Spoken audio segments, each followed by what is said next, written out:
Order. This is the Standing Committee on Health. I'm John A. McDonald, the Chair and the MLA for Hants East. Today we will hear from IWK Health and representatives from the Glasgow, Amherst and Halifax regarding integrated youth services. Just a reminder to please set your phones to silent. Don't touch your mics, it'll actually feed back. Just so you realize the mic will go red, that's when you can talk, it's recognized. And if I say your name twice, it's not for you, it's for Ledge TV to turn your mic on. I'm learning to let you know that. I'm now gonna ask the committee members to introduce themselves by stating their name and their constituency they represent, and I will start with MLA Rankin. Ian Rankin, Timberley Prospect. Susie Hanson, MLA for Halifax Needham. Rod Wilson, Halifax Armdale. Nick Hilton, Yarmouth. Damien Stoylove from Bedford South. Susan Corkum-Greek from Lunenburg.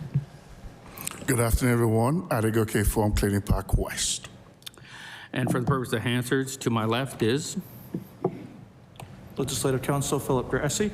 And to my right? David Hastings, Clerk of Committees. Okay, thank you. So now what I'll do is I'll allow all the witnesses to introduce themselves by your name and who you're here representing, and then I'll go back to your opening statements. So I will start with Ms. Brennan. Good afternoon. Maureen Brennan, IWK Mental Health and Addictions Program. Margaret Champion, IWK Health Centre. Grant-Walsh, Big Brothers, Big Sisters of Pictou County. Trina Clarke, CEO of the YMCA of Cumberland. Brian Posavad, CEO at the YMCA of Greater Halifax, Dartmouth. Good afternoon. Julianne Vincent, Chief Operating Officer for YMCA of Greater Halifax, Dartmouth.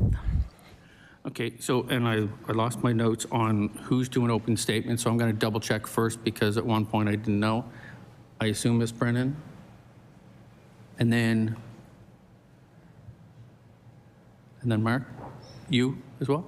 Okay, perfect. So I'll start with Ms. Brennan.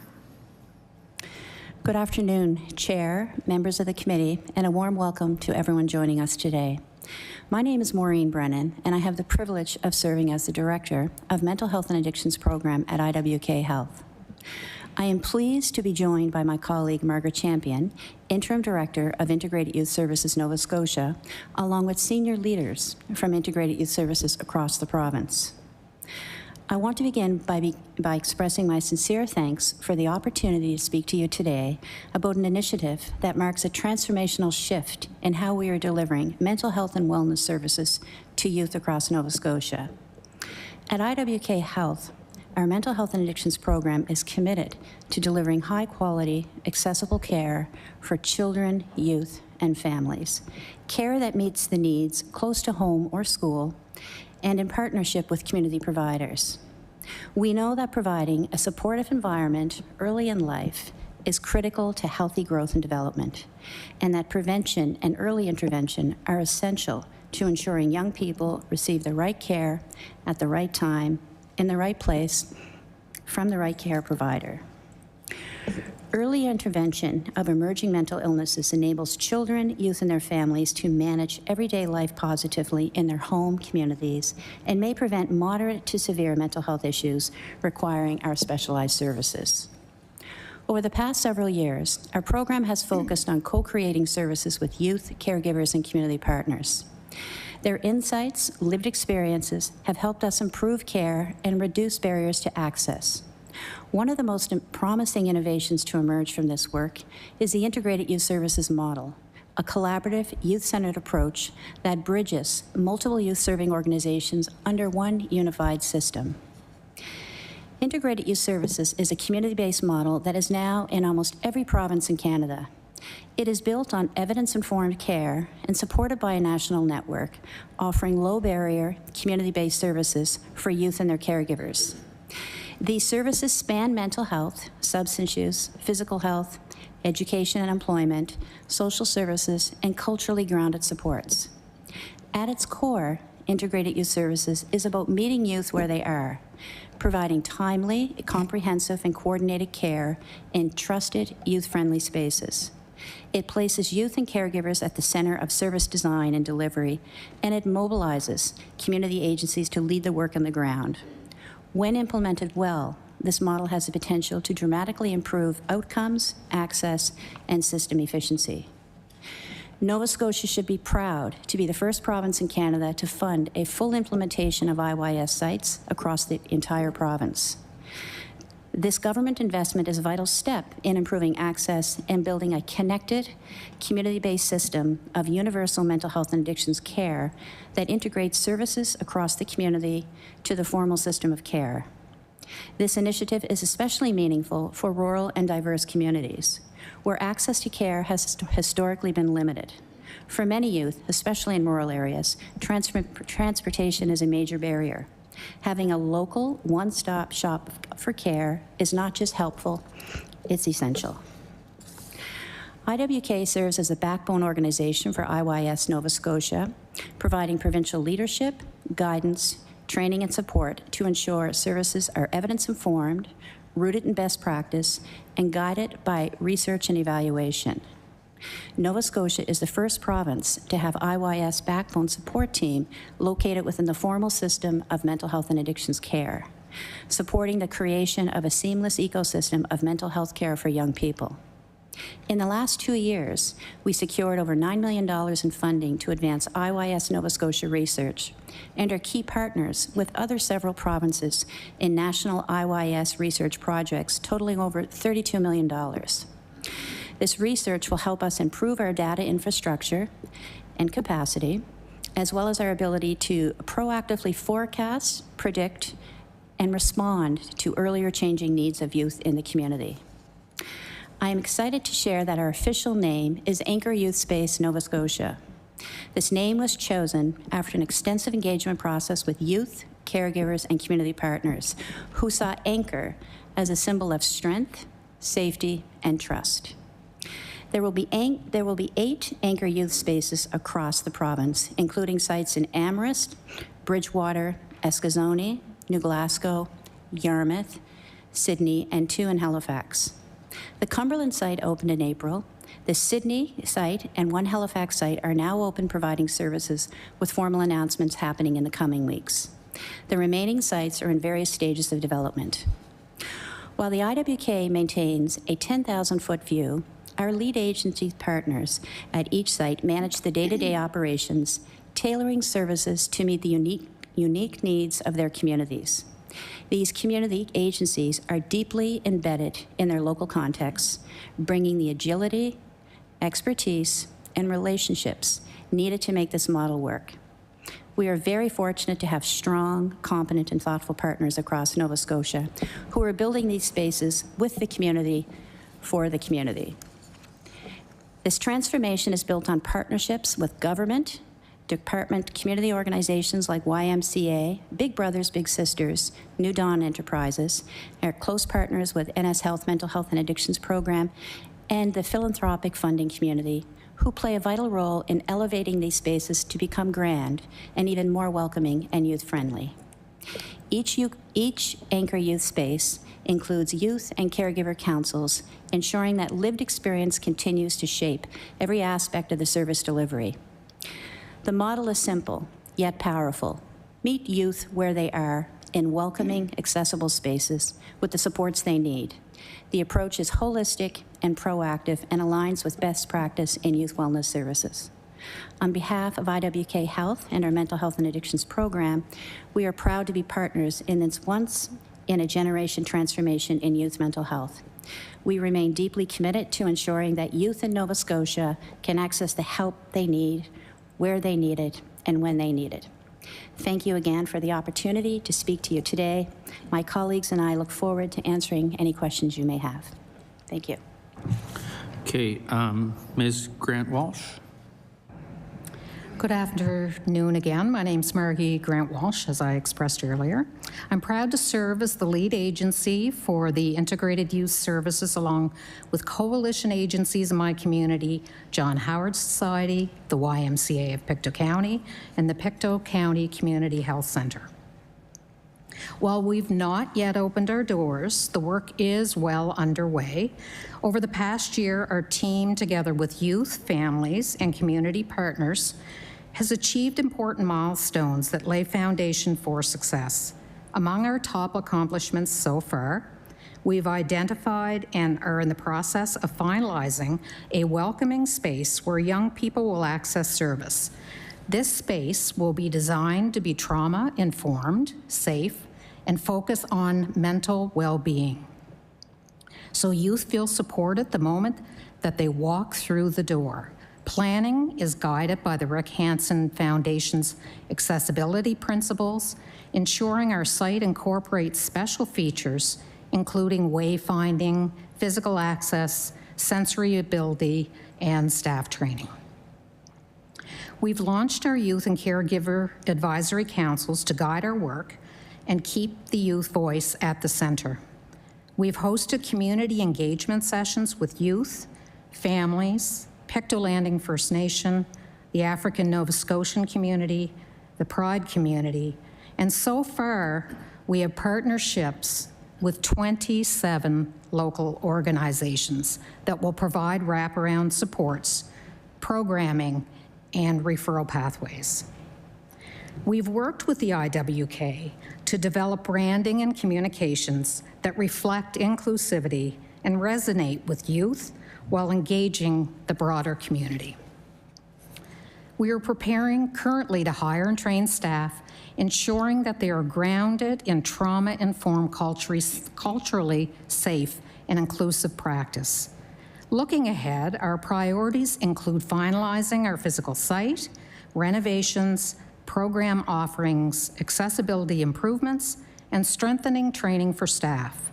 Most importantly, ongoing engagement with our youth and caregiver advisory councils and partners will ensure the hub remains responsive, youth-centered, and community-driven. Partnership and collaboration with the IWK as the backbone of integrated youth services in Nova Scotia has been essential in guiding our policies, ensuring consistency, and grounding our work in best practices. We know the need in Pictou County is great.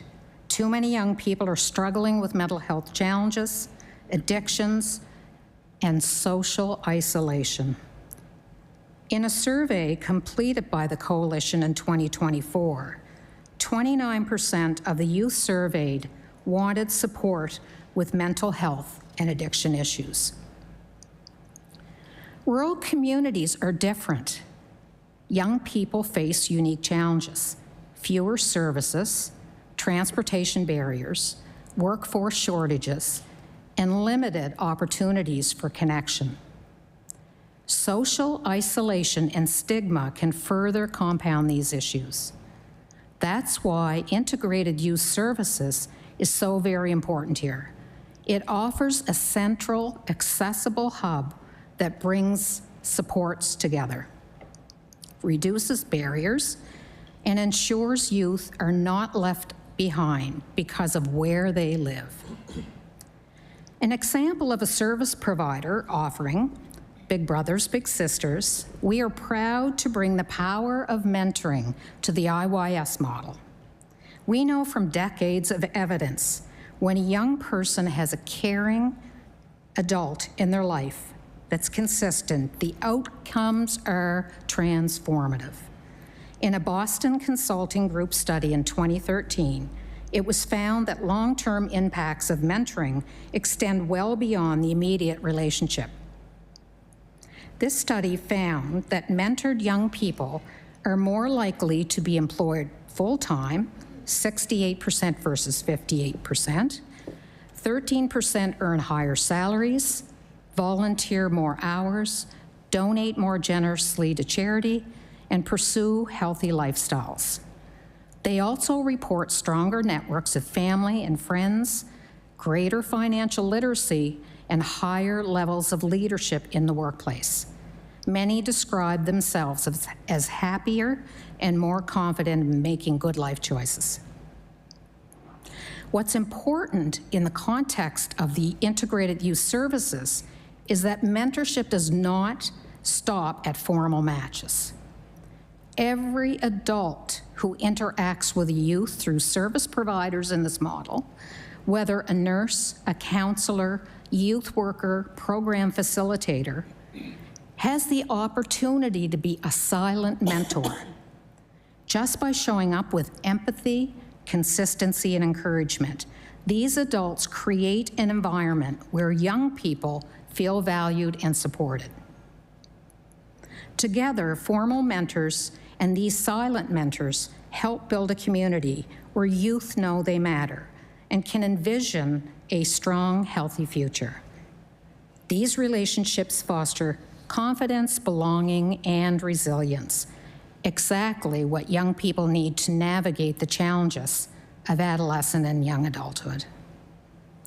In my 38 years with Big Brothers Big Sisters, this has been the most transformative change I've seen for young people in this province.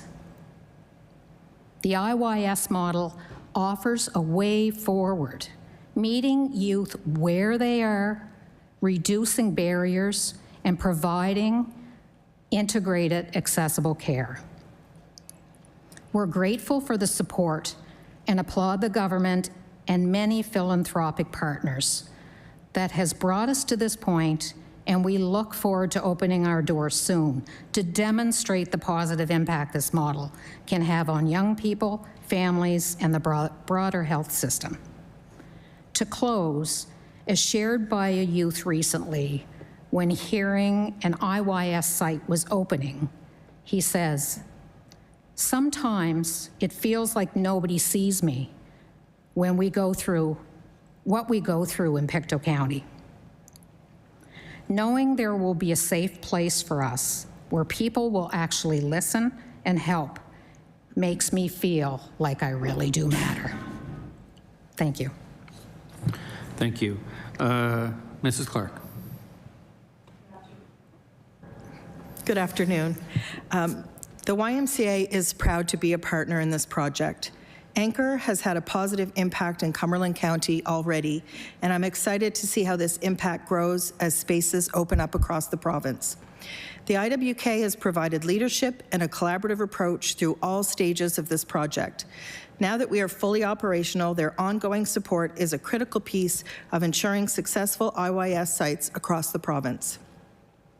I am grateful for the opportunity to share with you what operating Anchor Youth Space Cumberland over the past 4.5 months has looked like, what we have learned, and how we have adapted to ensure Anchor is a trusted space where youth know they can walk in, be heard, and receive the support they need without delay. Since opening our doors on April 23rd up to August 31st, we have had over 400 visits to the space. We have 66 registered for services, and 31 of those are maintaining counseling sessions on a regular basis. We have had 231 youth participate in a drop-in program offered by Anchor staff or one of our partners. Being the first to open our doors was very exciting, but it's also created its own challenges. Some of our key learnings and adaptations have been to understand that youth needs change quickly, and this model allows us to pivot in real time. We've adjusted program hours, added new workshops, and created more flexible drop-in options based on direct feedback from our youth, caregivers, and partners. We have learned that we cannot underestimate even the basic needs of our youth. Some of our most utilized areas of Anchor are the cereal and snack bar, the shower, the washer and dryer, and the sensory space. The sensory space so much so that we had to create an additional quiet, restorative area within our space to accommodate that need. Staff are also very receptive to using this room if the youth in counseling request to meet there, or if staff recognize the youth is not ready to sit in an office environment. Collaboration between service providers and the ability to access programs under one roof makes it easier for youth to move between supports and programs in a safe and trusted space, and this results in better engagement. Our community is committed and excited to have this incredible space to offer more for our youth. Since opening, our community partnerships have grown from the 7 original coalition partners to over 20 agencies and organizations and even local businesses working together. This has enabled many program offerings. Examples of programs such as SAFE. SAFE stands for Sexual Advocacy, Friendship, and Equity. The SAFE group prides itself upon its inclusivity of youth aged 12 to 17. It is hosted by the Cumberland County Sexual Health Centre and offers a safe space for youth to engage with their peers and enjoy fun activities. The Love and Limits program. This program is offered to youth aged 12 to 18. It focuses on providing skills and hosting healthy discussions which center healthy relationships, effective communication, boundaries, and safety in familial and romantic relationships. Full Belly, Clear Mind program. This program offers youth of all ages a delicious hearty breakfast, followed by a half-hour of mindfulness exercise. This program supports with food insecurity and for youth to build upon their emotional regulation and self-care skills. The Wellness Wednesday program. So this fall, we'll be launching this program, and it will include a series for all ages called Get Anchored. Focus will be on sensory coping strategies for self-regulation, mindfulness techniques, and trying healthy foods. The Lead Her program. This program is facilitated in partnership with Schools Plus, Nova Scotia Health, the Amherst Police Department, and Anchor. It focuses on harm reduction education to at-risk female youth. There's also once a month a vaccination clinic held by Public Health in the Anchor space. One unique partnership example is a barber shop that's located within our building. Tim the Barber offers a discounted rate for haircuts for any Anchor youth. Another learning is that the lack of public transportation is a huge barrier for youth and caregivers. To mitigate this, we pay for taxi services, and if required, we can work remotely in the main towns in Cumberland County. Nova Scotia Health, providing free transportation to Anchor for appointments, has been a tremendous help. This first chapter of operations has shown us that when youth are at the center of design and delivery, services become more accessible, effective, and meaningful. Anchor has already, in only 4 months, become a place of belonging, healing, and growth for the youth in our community. One of our students conducted a survey with youth this summer. Through her work, she met with some of the youth accessing Anchor. When asked what they liked about Anchor, the 6 most common words used were helpful, food, shower, supportive, safe, and friends. Having a one-stop, no-wait approach means our youth are not falling through the cracks. The support they need is available right away, reducing stress and building trust. Their response to the question has shown that already Anchor is accomplishing precisely what it is meant to do. Thank you. Thank you. Mr. Fazat, how would I say that properly? Posavad. Posad? Posavad. Posavad. Oh, exactly how it looks. Should Yep. Mr. Posavad. Thank you. Thank you. Good afternoon, and thank you for the opportunity to be here today. My name is Brian Posavad, and I'm the CEO here at the YMCA in Halifax, Dartmouth. And I'm joined today by my colleague, Julianne Vincent, our Chief Operating Officer. We're here to share you the story of our new Anchor Youth Space, North End Halifax. It's located within our community YMCA on Gottingen Street. The YMCA has a long and proud history of youth development in Nova Scotia, and for generations, we've been a trusted partner in the lives of young people throughout HRM and especially in the North End of Halifax. The Community Y has been many things over the years. Through intergenerational legacy of the Panthers basketball program to the reputation as a basketball hub, safe after-school care, youth development programs, and a host of other youth programs is now even a welcoming space for newcomers. Above all, the YMCA strives to be a place where young people find a sense of belonging. And these are the goals of our coalition partners, Hope Blooms, One North End, and the North End Community Health Clinic. Youth in the North End of Halifax know they have somewhere to go to find connections and support, and putting them all together is an amazing opportunity. Anchor will be building on that legacy. It represents a new chapter. Anchor responds to a very real and urgent challenge around how we support youth facing mental health struggles and build their resilience for the future. As a YMCA, we are excited by the Anchor model that aligns with our principles of each one, teach one, allowing us to meet young people ages 12 to 25 where they are, whether that's on a basketball court, in a tutoring session, or simply hanging out with friends. From there, they get a new set of opportunities around counseling, peer support, health services, all provided in a stigma-free, welcoming space. The team has built the center in close partnership with the IWK, the community, and most importantly, with the youth themselves. This isn't a program created for youth, it's one that's co-created with them. Anchor has the potential to be that true third space. Not school, not home, but a place to belong, grow, and access new health services and programs. We believe the strength of this model lies in its integration. Anchor is not just an IWK or a Y program. It's a collective effort throughout the province. Sustainable funding from the province makes it possible. Clinical expertise from the IWK ensures quality of care. Our coalition partners, plus multiple other community partners, bring grassroots trust and connection. And informal partners like HRM, the North End Library, and HRCE open up even more pathways for us to do good work. I believe this is what true collaboration looks like. A young person can walk in for recreation, after-school care, or any of the ongoing services, and if or when the time is right, they will be connected to deeper supports without barriers or stigma.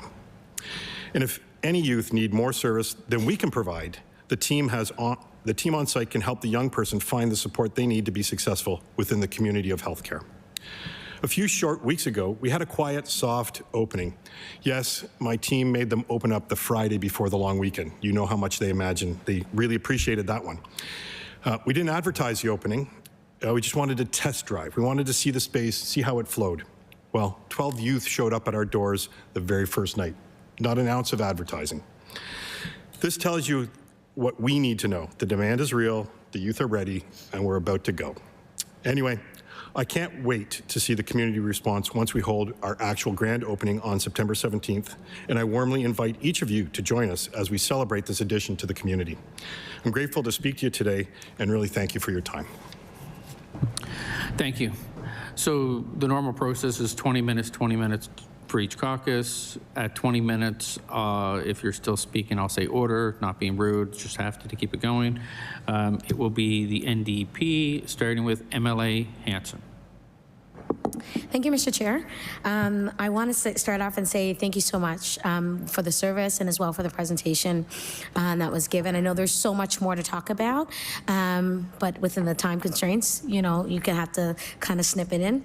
I want to say that, you know, I was glad to hear that, you know, that all of these things that are happening within the IYS model is building upon, you know, prevention for our young people to make sure that they have those accesses. And I was also impressed by, you know, hearing about accessibility features and the youth voices that is centered and community consults, because to me those are all really big pieces. When you have an organization or a service provider within a community, you have to work with the community, and the community directs you to do that work. So I want to say thank you. My questions are for the IWK initially. We are almost the last jurisdiction across Canada to implement the integrated youth services and in that particular model. What are the challenges and roadblocks that still need to be addressed to get these centers up and running? And I'm guessing that's Mrs. Brennan? Sure. Thank you. Yes. Thank you for the question. The Nova Scotia has, after COVID, has entered into some challenges with respect to space and construction challenges as a result of the increased cost of construction. So that's certainly a limitation in which many have worked around. Outstanding, it's really ensuring that the spaces, because it does require 7,000 square feet to actually operationalize the site. So securing those spaces is essential. And to make sure it's the right space. The other component is we've learned from other jurisdictions to really thoughtfully engage our communities to make sure that we're at every point of the process, we're engaging youth, caregivers, and communities about what would be meaningful for them to make that successful. So we spent a lot of time investing in that and continue to do it. But currently right now, the outstanding bigger challenges for us are the ongoing challenges that all Nova Scotians have with the increasing cost of construction, labor shortages, labor strikes with respect to the space, because there's an extensive renovation to make these sites a welcoming and trauma-informed space. I'd say those are the primary ones. We have been able to work around many of those by escalating and pulling in key construction leads across the province to help us to pull in leasing agents to help with securing some supports for sites, and we'll continue to escalate and work with sites where they're at. And the last thing I'll say, that because the investment across Nova Scotia is tremendous, 8 sites, it does take time, and so we're now at the point where we expect ongoing openings over the next 2 years. Thank you. MLA Hanson. Thank you, Mr. Chair. Thank you for that. My question is well, you'll probably have to answer the next question as well. 75% of ongoing mental health illnesses develop between the ages of 12 and 25. This is a pivotal time of their life, and young Nova Scotians can't wait for care. So far, 2 sites have opened, and we hear more are coming, which you just mentioned. Why do these integrated youth services sites keep being delayed? I mean, I understand the construction. I mean, we're seeing that across, the province, but I think at the end of the day, why are we announcing things before we even get close to, breaking ground, which gets people's hopes up, and the anticipation becomes frustrating at times. So I'm just wondering, can you give us a detailed timeline for when all 8 Promise Centres will open? You said within the next 2 years there will be a few more opening. Can you please give us a little bit more of a detailed timeline? Ms. Brennan. Thank you for the question. When the government invested in this, it was over a 4-year period. By the end of that 4-year period, we were expected to have 8 sites launched. Although the first few sites were a bit delayed because of things like COVID and engagement, we're now getting back on track with those, and we expect we have 1 site that is currently open, actually 3 sites that are currently open, and we expect that 2 more sites will be opened by the one by the new year and in the spring, and then concurrently we would have the remaining 3 sites open over the next year and a half after that. So we're still within the 4-year plan, and we're happy that some of those barriers are being worked around to accomplish the sites. MLA Hanson. Thank you, Mr. Chair. Thank you for that. For the IWK as well, can you walk us through what happens when a young person who is 20 years old arrives needing support with early signs of psychosis? How would you direct them through the system? Would they be sent to the central referral list, or do the hubs use different processes? And how would that process be different for a young adult versus someone who is under 18? Ms. Brennan. Thank you for the question. Part of the opportunity the IYS model brings us is to scale across that transitional age of 19 up to 25. So someone 20-year-old can now walk in through the door and be hooked to someone that can provide a level of support. There is core staffing that are attached to each of those lead agencies that have the skills and competencies to support them where they're at. And it's a stepped approach, recognizing that not every youth requires different elements of care and support. And so meeting them where they're at, we actually have introduced an ability to triage them through evidence-based measures to understand where their level of need is, what their goals are. If someone's coming in that is identified in need of support for psychosis, then they very quickly go into what we call the mental health track.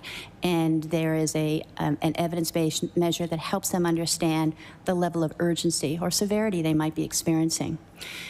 IYS sites will have immediate access to mental health support because we not only have a clinician within that core staffing model that could provide that level of support. We also have a pathway and a close connection with the formal mental health and addiction system, both with the IWK and NS Health. We have been creating ongoing engagement and discussions about how we can integrate so that you're not having a separate wait list, you're not going to a different line, and that how do we have that integration happen in that site. And so those pathways are in place. We're able to connect people to the right care they need. We'll be having some of those staff be integrated within the actual site. So some folks from the IWK or NS Health will have times to spend in that IYS site to have immediate access. And we'll have transparent, predictable schedules when that happens. So more work to do as we continue to evolve to kind of see the trends, but we do have the ability to step up that care.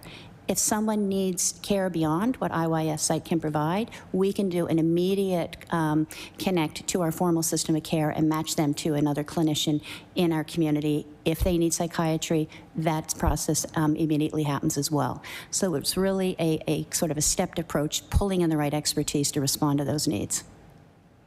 MLA Hanson. Thank you, Mr. Chair. I'm just going to pass it on to my colleague, Rod. MLA Wilson. Good afternoon. I was going to say good morning.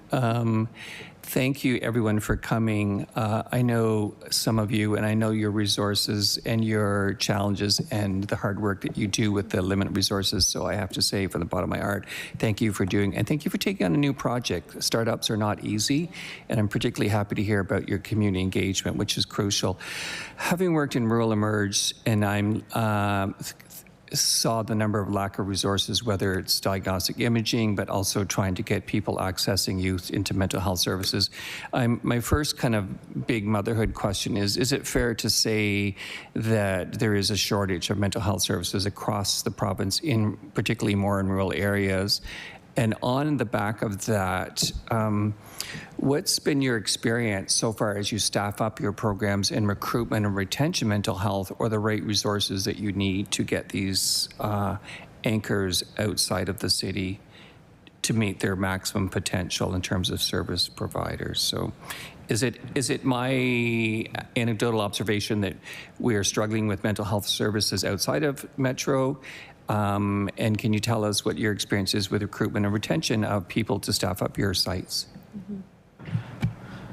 I didn't hear a person, so who wants to take a stab at it? Oh, okay. Mrs. Clarke. I'm happy to speak to the staffing piece. I can't speak for all of rural Nova Scotia, but I can say certainly in northern Nova Scotia that was it was a challenge for our staffing, particularly the mental health clinician position. We actually posted the position a couple of times before we were able to secure someone, and we were fortunate enough to have an amazing person apply that moved from the Northwest Territories to our community to take the position. So it was a struggle, but we have an amazing team, and I think we're very fortunate. Everybody they're strong and they're qualified in their role, and they're doing an amazing job, but it did take time. It did take more time than what we had anticipated. MLA Wilson? Do you want anybody else? Are you good? Oh, I'm just wondering if Ms. Grant-Walsh had any thoughts on your experience. Ms. Grant-Walsh, did you want any comment? Sure, thank you for the question. I can't certainly yet comment on hiring of staff, but the challenge, I think, as everybody in this room would know, and all of Nova Scotians, is that mental health for youth has been a real huge concern. COVID has just thrown a wrench into everything. One of the things that I, working in a mentoring organization, have noticed is the lack of being isolated, or the actually being isolated, not the lack of, and interacting with responsible, caring adults for young people. And we have young people that have come to us that currently have, parents that are together, that are fairly successful in school, but yet they are lacking that social interaction, particularly with friends and other responsible adults. That was one of the requests that I know that we've had over the last few years and it came directly from youth, is that we want to see more mentors that can come in and spend time with us, which we were actually shocked, but that came directly from youth. Emily Wilson. Thank you. Certainly, I would agree, and I've certainly, during COVID and post-COVID, as you probably are all aware, seen the number of eating disorders in youth just skyrocket, and the severity of when youth are presenting how ill people are following the COVID isolation period. We know, and certainly a youth survey, Nancy, and from a recent study reported finding it difficult when there's a lot of changeover in mental health service providers. Turnover, unfortunately, will be a reality. I'd really like to hear from your point of view, what can government do to not only recruit but also retain the service, the mental health professionals that you need across the spectrum to keep the sustainability of the anchor programs? So staffing up is great. I just wonder what is going to be necessary for the sustainability in 5 years, 10 years, besides money, of course. Emily Wilson, anybody specific? I think I'm speaking to our colleagues who are in the rural area. Again, we know that Okay. rural recruitment and retention is a huge challenge. So what are your thoughts on? Ms. Grant-Walsh. Okay. Just giving some thought to that question. I know one of the things that I think in any workplace atmosphere is creating a culture in your workplace that's accepting, it's accessible, having help with the retention of employees that come, recruitment of employees. I think the province has done a fairly good job with recruiting, say, new health professionals. Perhaps they could look through that lens to assist us. When you talk about funding, that can be difficult for many organizations, especially from a grassroots level. There's some, funding available through different departments. It depends on the service provider as well. So when we work in a collaborative model, we try to include all our service providers in the community. So we have a lot of expertise as well that will come together. And I know that my colleague in Amherst had difficulty recruiting, and it's possible we'll have that issue when we go to recruit a clinician. But what I found over the years of recruiting, particularly for staff the last 4 or 5 years, is that you may recruit for a clinician today and have no applications, and then recruit in 3 months' time and have 20 applications. So it's almost like it runs in a bit of a cycle. Emily Wilson? If my understanding it right, of the IWK is kind of the sponsor of the programs, the hubs. So I'm wondering, Ms. Champion, what are your thoughts about sustainability as far as recruitment and retention of diverse, skilled mental health professionals? Ms. Champion. Thank you. I just wanted to share some perspective also from the team that's in Bridgewater, because they have just gone through this process and have actually now hired their team. They will start in October. But I think to Maureen's point, it does take maybe more time than we might have initially thought to just really do that work with our youth and caregivers and find the right team members for community to do this work. I think on the sustainability, we know that there is an ongoing need for there to be training and learning opportunities at each site, but between the sites. And we are working with the managers of each site right now, whether they have team or they're about to have team, and talking about what are ways that we can have a learning circle situated. I think our Cumberland team has very wisely with team now created space and time for wellness for the team, where they are actually making space for that. I think that will go a long way in helping us with retention, because as we know, the needs are extensive, but we need to nurture the folks who are working in these environments so they have the support that they need. Emily Wilson. An open question. So while the centers are staffing up and team building and learning, which takes time and creating culture, open question, what do you think are the major gaps in mental health that are still not being addressed in this kind of transformation interim session, where the model's there, the model's got evidence, but it's not up and running? If you were to describe any type of service or gap, what do you think youth are most in need of now while the build-up process is happening? He said open, so I'm wondering, you flinched first. Ms. Grant-Walsh. Certainly, thank you. A couple of thoughts come to mind. I know you mentioned earlier about young people struggling with food issues, addictions, and those things. That's something that I think we have to spend a little bit more focus on. But one of the things I think we are seeing today, which runs a gamut right across all youth, is anxiety. The issue of anxiety. And I know, obviously, since COVID, even us as adults have struggled. You know, how are we handling this new strange world we're in? We are seeing young people as young as 7 and 8 that are suffering from anxiety. And if we're not able to get in there at a young age and offer some preventative services, you know, it's going to be more difficult as these young people get older.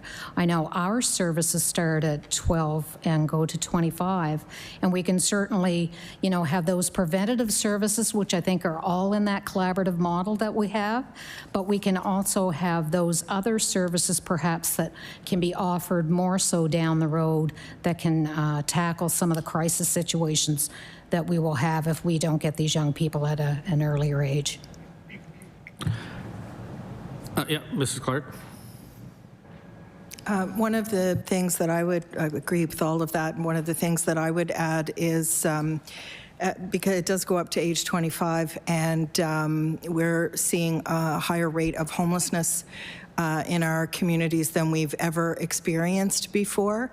And so providing the supports, and we have another team at the Y that actually helps secure housing for folks that are either precariously housed or homeless. And so the lack of affordable housing, although it is getting better, particularly in our community, we have had some development there, but there's not nearly enough to meet the need for if we have youth, 22, 23, 24, that have no place to live, for us to secure a safe place for them. Okay, actually, Mr. Posavad had something. 45 seconds. Sure, just quick. It's trust and permeability too. Like, I think what I really appreciate about this is there's already a number of youth workers out there. There's a number of people connected. This gives a real permeability to those youth that maybe don't want to go to a hospital, right? They don't want to tell a parent or tell their school. I think this is where that really happens, and then putting some of that expertise into the community, because we're not going to be able to handle it all. We're, you know, it's a level 1, level 2, and then we help direct. And I think adding navigators to youth is going to do a lot to help the process early. MLA Wilson, 6 seconds. I just want to say, I can't say thank you enough, because I know that in the communities you all had full-time jobs. Sorry. Okay, so MLA Rankin. Thank you, Mr. Chair. Interesting conversation so far, and I do want to talk a little bit about transportation, but I had some questions around staffing as well, so I'll continue with that, and maybe we can start by getting a picture of the operating sites now today. What are the staffing levels? Are there vacancies at the existing operating sites? So this would be for the IWK, and are those vacancies contributing to delays in Nova Scotians getting services? Is that Miss Brennan? Okay, Miss Brennan. Thank you for the question. I have a clarification question. Are you asking about IWK mental health and addictions, or are you asking about integrated youth services staffing? MLA Rankin. Well, we can start with the integrated clinics, but certainly I'd be interested in at the IWK as well, yeah. Ms. Brennan. Thank you for the question. I think what I'd like to do is defer to my colleagues, the lead agencies, because the model is based on a community-led model, and so the staffing models are actually hired and overseen by the lead agencies. So I'm happy to pass to my colleagues to update on those teams and follow up with the IWK after. Good, MLA Rankin. Okay, that will be, I'll start with Ms. Grant-Walsh.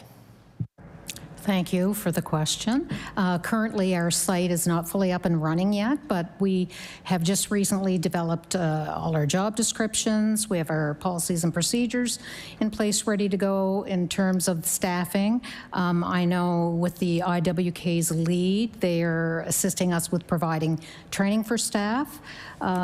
Recently, I know as an agency in Pictou County, we've hired a couple of our own staff, and at that time, we didn't have any difficulty.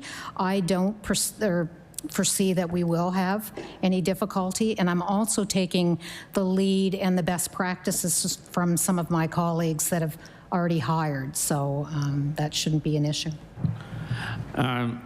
Ms. Clarke, I'll do all three, MLA Rankin. So your timing of the question is impeccable because we now have a vacancy. So all our positions were full, but our part-time youth peer support worker actually has given her notice. But for all the best reasons, she's working on her master's, so she will come back to our community and even stronger advocate for the youth. So we have posted that position. Those positions hadn't been difficult to fill previously, so we're hoping that we'll be able to fill that soon. But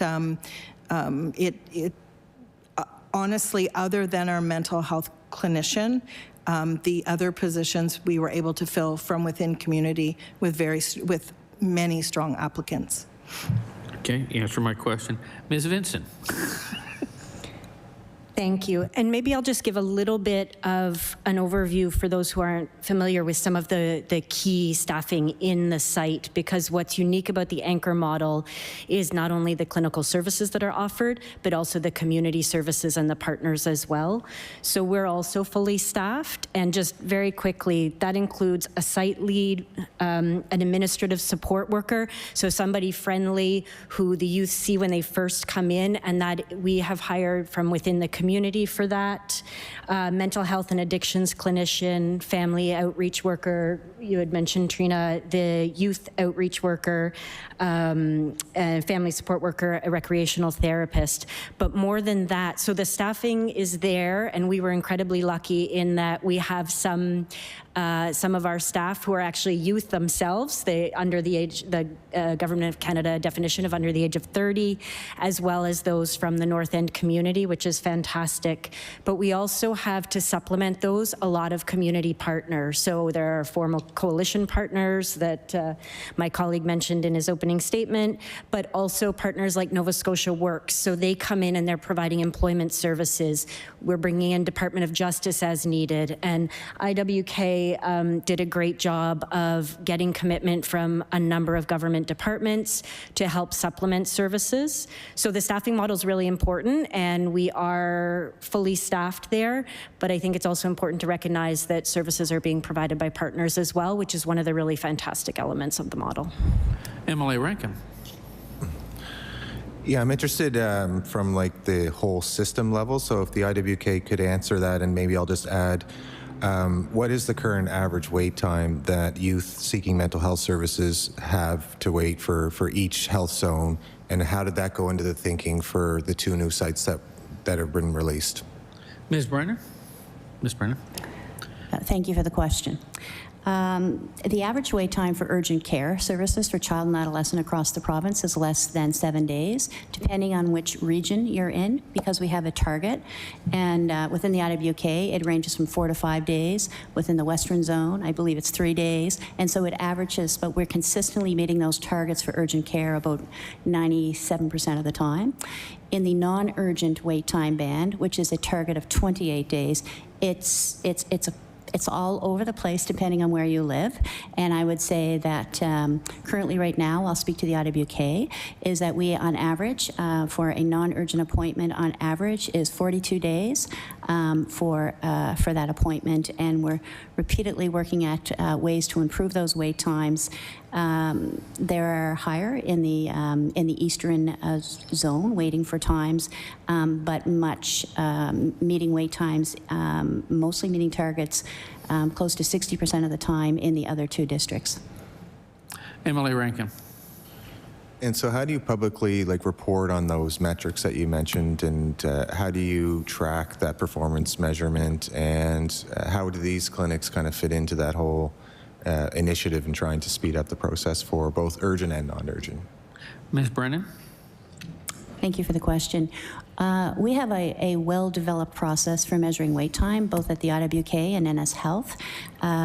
We publicly report those through our decision support teams and our policy and planning offices, whereby quarterly those wait times are submitted to the Department of Health and Wellness, and they publicly post those on the website and break those down. So that's very accessible.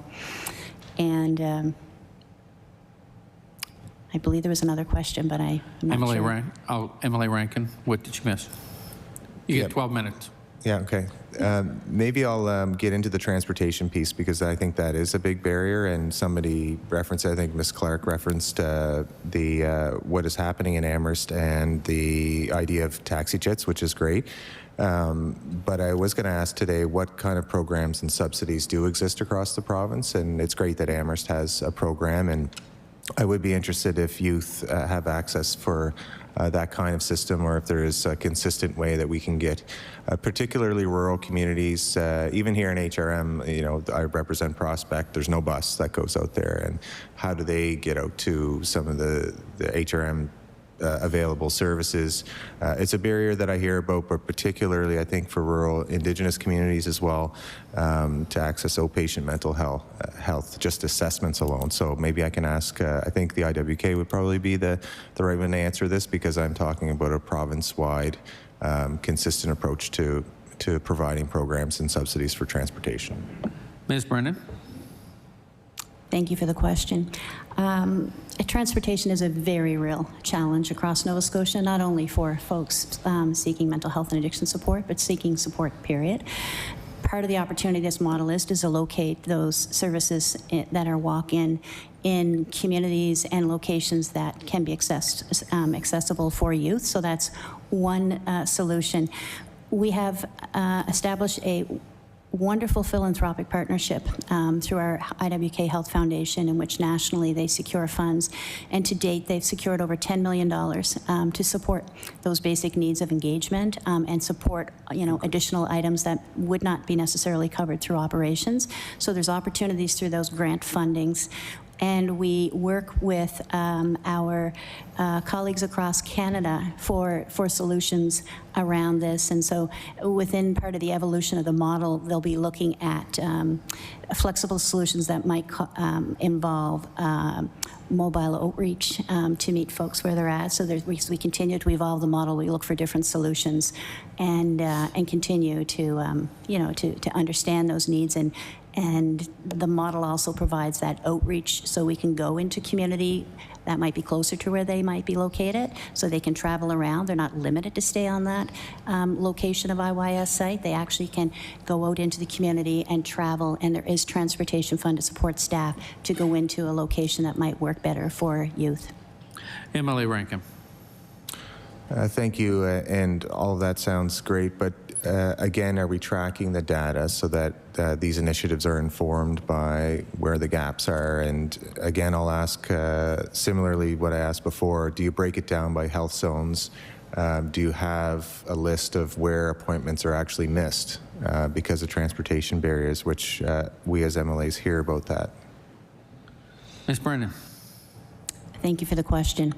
Yes, we do track, and all of that data is captured not only at the IWK, but then also across the IYS sites. Part of the preparation process is to establish what we call a measurement-based care platform system. And that system allows us to track a comprehensive intake of who's coming through the door. It also helps us track, and we have an inventory of services that they're coming in for. When they come in, they're actually registered for that particular service. And through that electronic platform, we're able to extract that data to look at what services they're here for, who's showing up, what are the barriers and challenges to access. And because that platform is the same right across Nova Scotia for all IYS sites, we will be able to pull that data to understand what are the barriers. And the opportunity for that platform provides is immediate access to that information for us to pivot and understand what those barriers are to address them. That is part of the model within a learning health system, that we get access to immediate information and act on it. So I think there's opportunities before us to understand those barriers in a deeper way and respond. Emily Rankin. Thank you, Mr. Chair. Then what is the percentage of missed appointments due to transportation barriers? Ms. Brennan. Are you referring to the Integrated Youth Services? Emily Rankin. Yes. I would have to get back to you and pull that data out because it would be a very specific pull, but I can get back to you to put that information. Yeah, and our clerk will make a note of anything that needs to be brought back. MLA Rankin. Yeah, any information would be helpful. Really, it's just about accessing outpatient assessments more than anything else. And I want to ask the question as well, what proportion of youth are accessing care within the clinically recommended guidelines in the province? Ms. Brennan? I'm sorry, I'm not sure I understand the question. What youth are accessing care? MLA Rankin. Yes, what proportion of youth are actually able to access the cares within what a clinician would recommend they be accessing that care? Ms. Brennan. I hope I understand this correctly. So at Integrated Youth Services, anyone can walk through the door and get service. So everyone 100% can go through and get connected to understand their needs. And then if they have to go outside the Integrated Youth Services team or what a partner might offer, then they can come into the formal system of care, and it depends on their needs. And so all of those youth that require a clinical intervention would be met through that process. There wouldn't be anyone with a closed door. There would be a matched intervention that would be connected to them. MLA Rankin, a little over 6.5 minutes. Yes, indeed, and they have to get to that door. What proportion of youth are accessing care with, I asked that question. The issue of overnight stays in the Halifax area, does the department provide support to families that need support when they need to stay overnight in the Halifax area? Ms. Brennan. Anyone requiring inpatient services across the province would come into one of our inpatient services, and yes, we have various ways to support the caregiver system that might be coming as well on one of our psychiatric inpatient units. We actually have a family room that they can stay in, and our rooms are large enough where families stay with their youth that are coming in for treatment. MLA Rankin.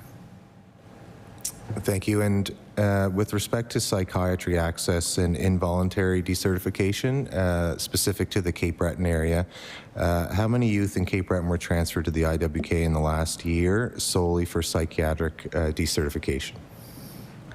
Ms. Brennan. Thank you for the question.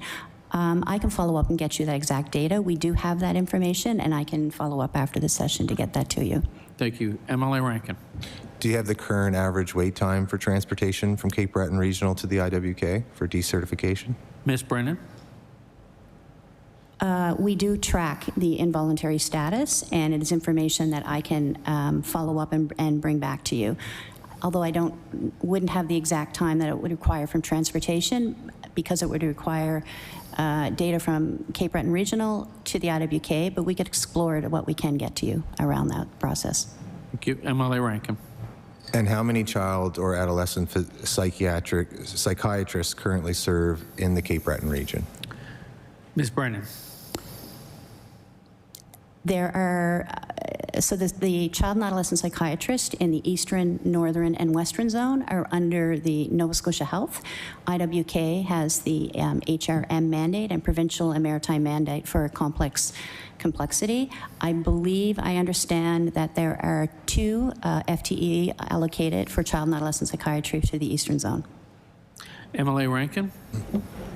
Do you have a handle of how many psych vacancies there are across the province, specifically for youth mental health? Ms. Brennan. With psychiatry or allied health? MLA Rankin. Specific to psychiatry, because we hear that this is a big issue in Cape Breton and they have to come to get services in Halifax. Ms. Brennan. I can speak to the IWK. I can certainly get data to follow up with you on the Nova Scotia Health. But currently, we have an FTE of 17.5 child and adolescent psychiatrists for the IWK that has a maritime, academic, and provincial mandate. And we are full of those positions. MLA Rankin. has there been consideration going into virtual appointments for psychiatric assessments or mobile youth health teams? I think you referenced something in that vein in terms of going out into communities so that we reduce the reliance on these transfers through ambulance that can take days to Halifax. Ms. Brennan. Thank you for the question. Virtual care is one of those flexible options we do offer, and certainly psychiatry does access virtual and provide virtual services. But the science and evidence would suggest that when there's someone that is at risk and they don't have eyes on, particularly with an adolescent with many other complexities going on, it is best practice to see those youth in person for the first time and then build a plan where they might be safely assessed in a virtual capacity to provide that care.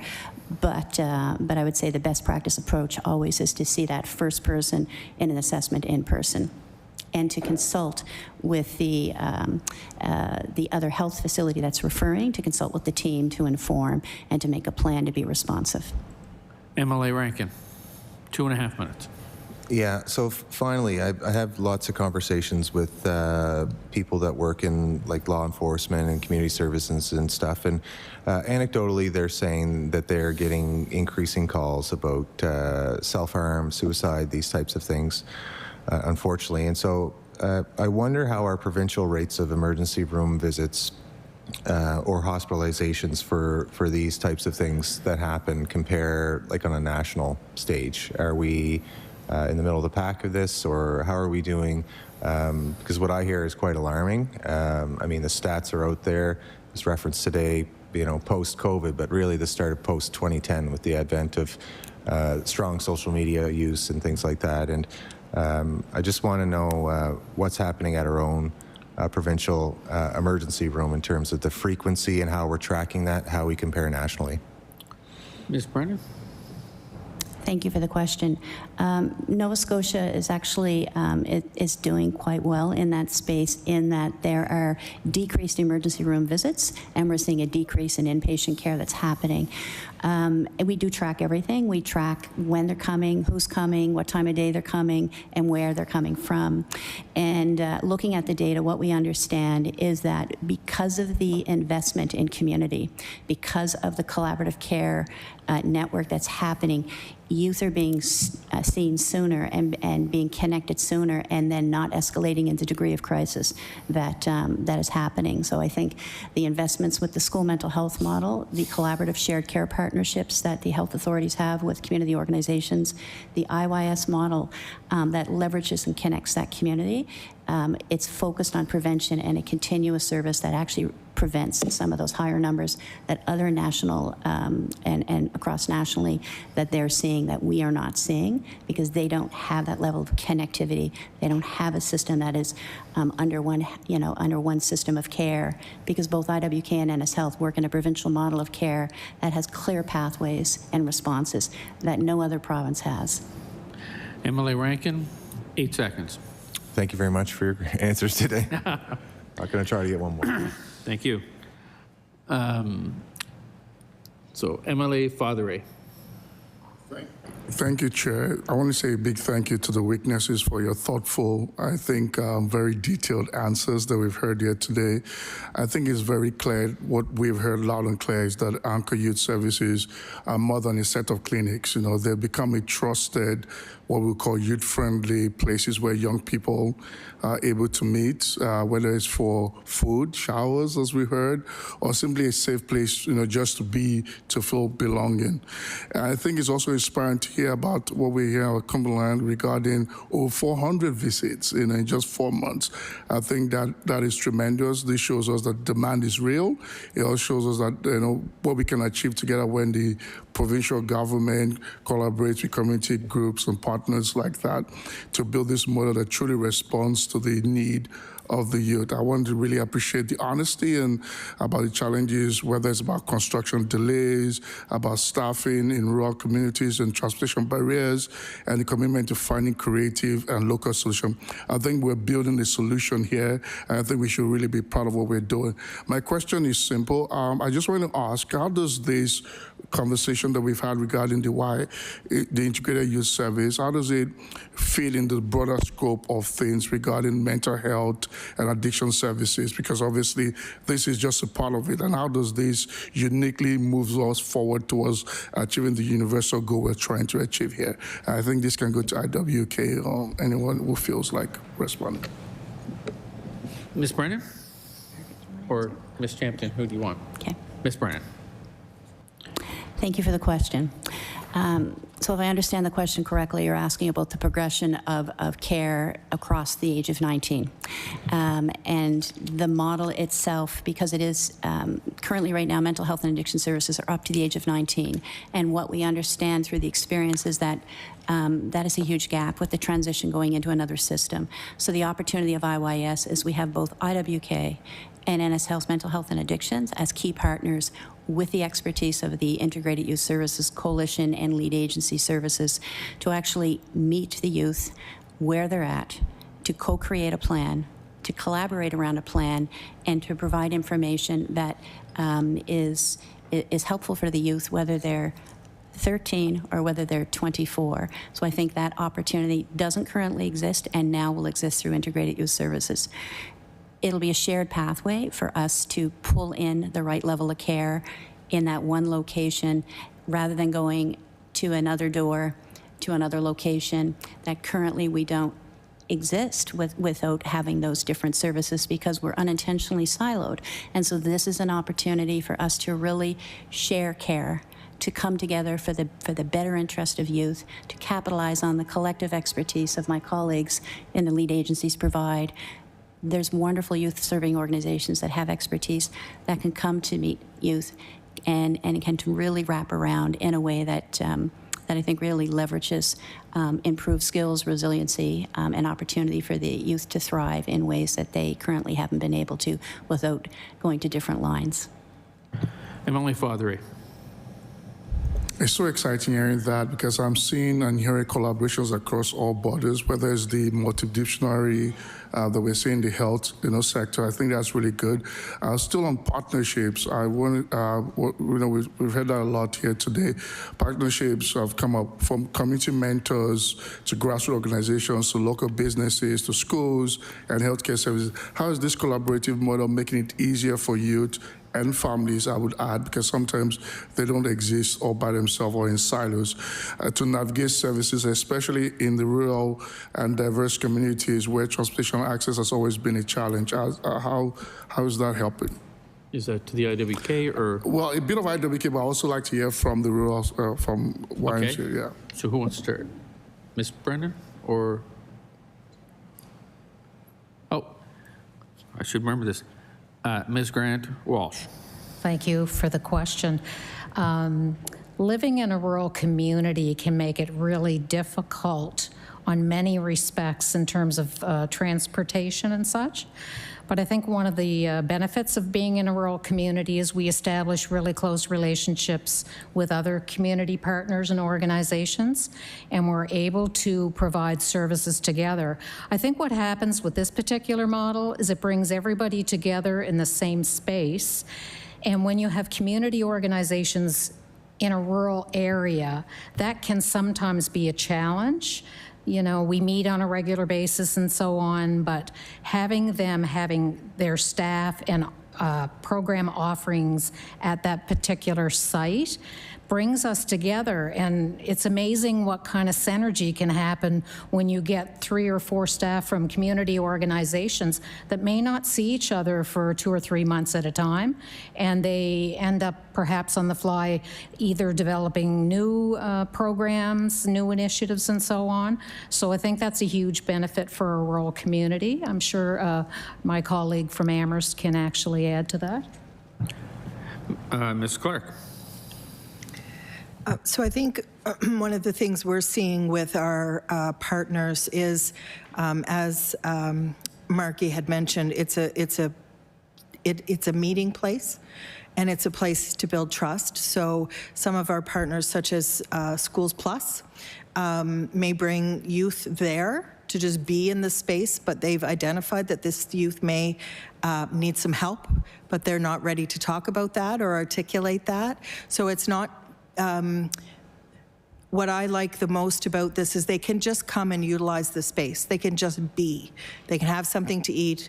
They can have a shower, get their basic needs met, and then as they build trust, and we've seen it already, they don't express that they need anything else except those things. But then as they build trust and then through conversation, they get comfortable and things come out, and that's how they then seek the support and conversation with the clinician. But many of those youth wouldn't come through the doors if it wasn't for those partners helping us to establish that relationship and to bring them into Anchor. Ms. Vincent. Oh. I'll just quickly add to what Trina said. It's very similar. It's a lot of times accessing healthcare of any kind, much less mental health or addiction support, is intimidating. It often involves institutions, particularly in North End Halifax. There's a long history of challenges with the healthcare system. And so by us housing it, for example, in the community Y, that is a safe, trusted space in the community.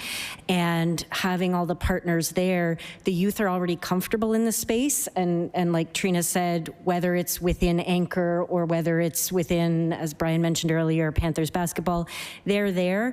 They can just be hanging out and say, oh, I'm just gonna run upstairs for a minute. And then they can do a drop-in appointment. They could have a scheduled appointment. So the collaboration of the partners so that a youth doesn't have to be stigmatized for why they're accessing those services or even what services they're accessing is a really important part for youth to gain access who wouldn't otherwise either be comfortable or know how to do it. Ms. Brennan. And in addition to what my colleague said, I would say another key partnership that happens within our government system. So the opportunities in social development, justice, and education are key partners where they give in-kind time and services. So they will also get opportunities for these services, which actually will help with efficiencies across the system. But then also, we know these youth are in school, they cut across community, they might be receiving support services through these departments. It's essential that we come together, and IYS can actually provide that safe location for those services and those staff to come in that setting to meet youth at that place. So I think the opportunity for those partnerships can really improve their outcomes with that as well. Thank you.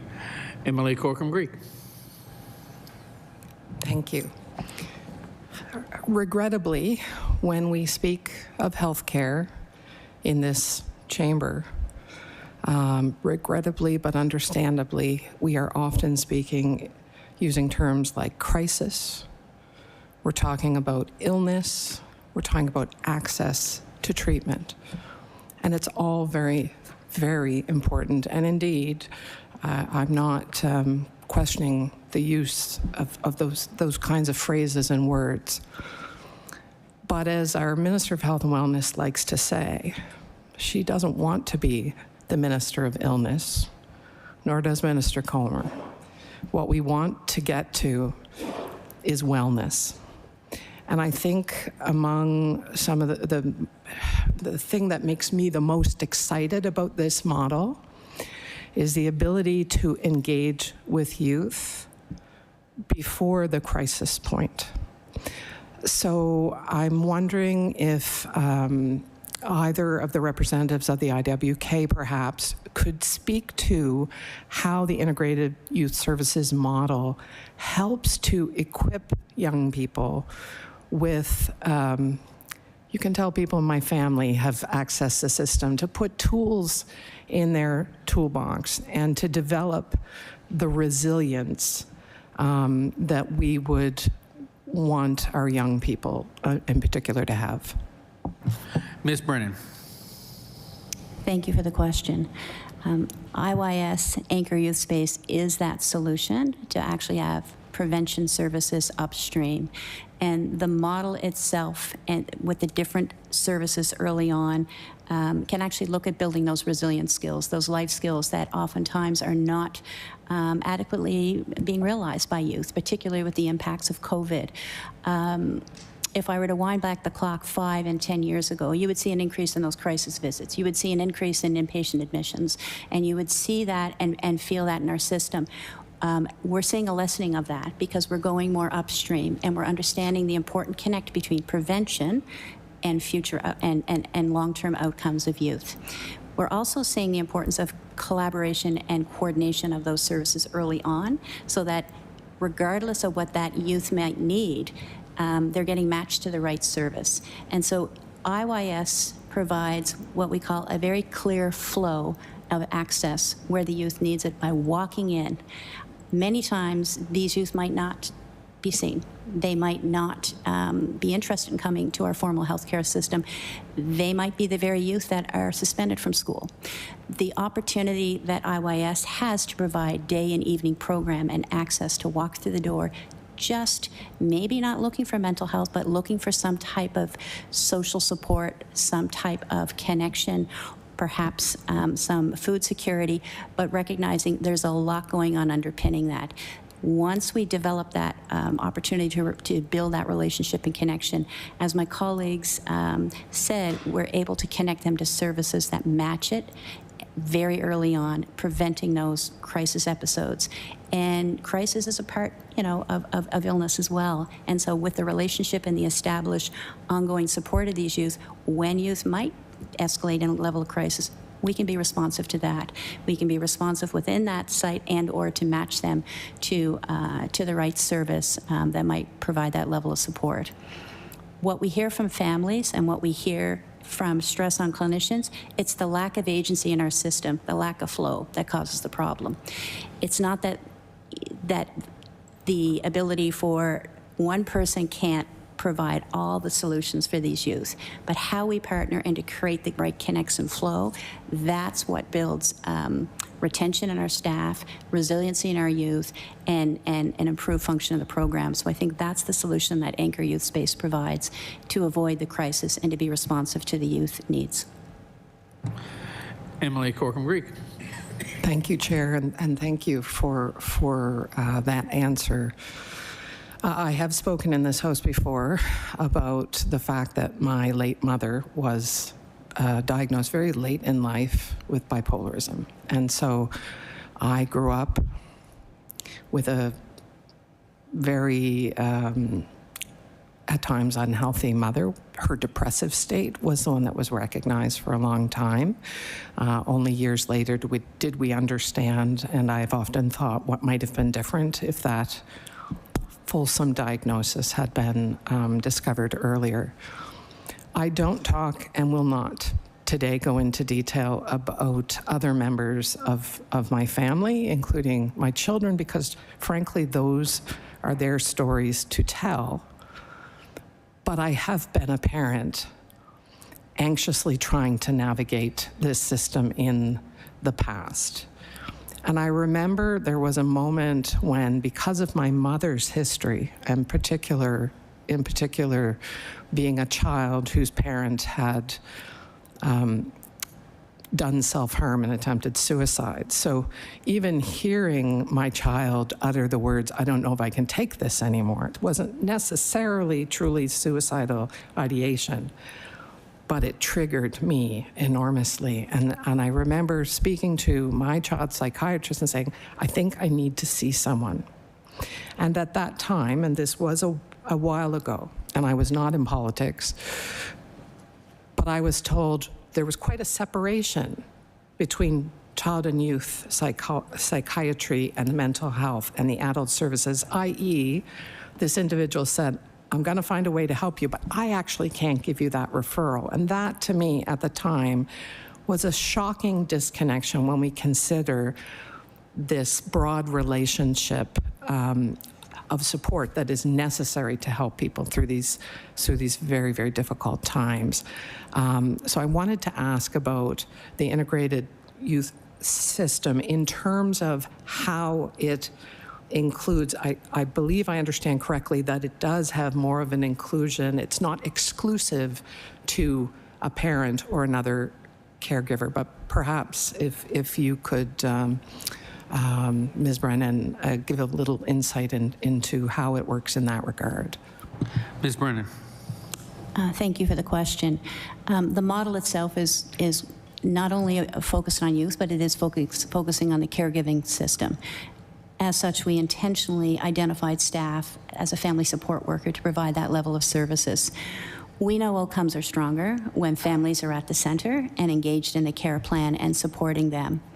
We also know that we need to provide a level of support and response to the caregiving system, sometimes separately, to ensure their skills, resiliency, and supports reflect their reality, and then the opportunity to do that with the youth and with the caregiving system, and then again with a focus to bring that youth and caregiving system together. Thinking about a child-based approach versus an adult-based approach, sometimes there is a different approach, assuming that once someone hits the magic age of 19, they have full skills and competencies to proceed, and we know that's not true. And so I think that ensuring an aligned, shared approach of what those needs are from all systems and from all partners at the table, and having clear process that build in and normalize how we come together as a system rather than waiting for a situation that might require it, that we assess what are the roles, how do we bring those partners, how do we bring families and what their needs are, and make sure a comprehensive plan with the right supports and services are matched onto that. So I think as we begin to evolve and evaluate how we're doing, those will be tremendous improvements in our system of care. Emily Corkin-Greek with 2 minutes. Thank you for that, and I will pass to my colleague, Emily Hilton. Emily Hilton. Thank you very much, and thank you all for being here and sharing information on this wonderful initiative. I just take a moment to focus on the Anchored Youth Space name.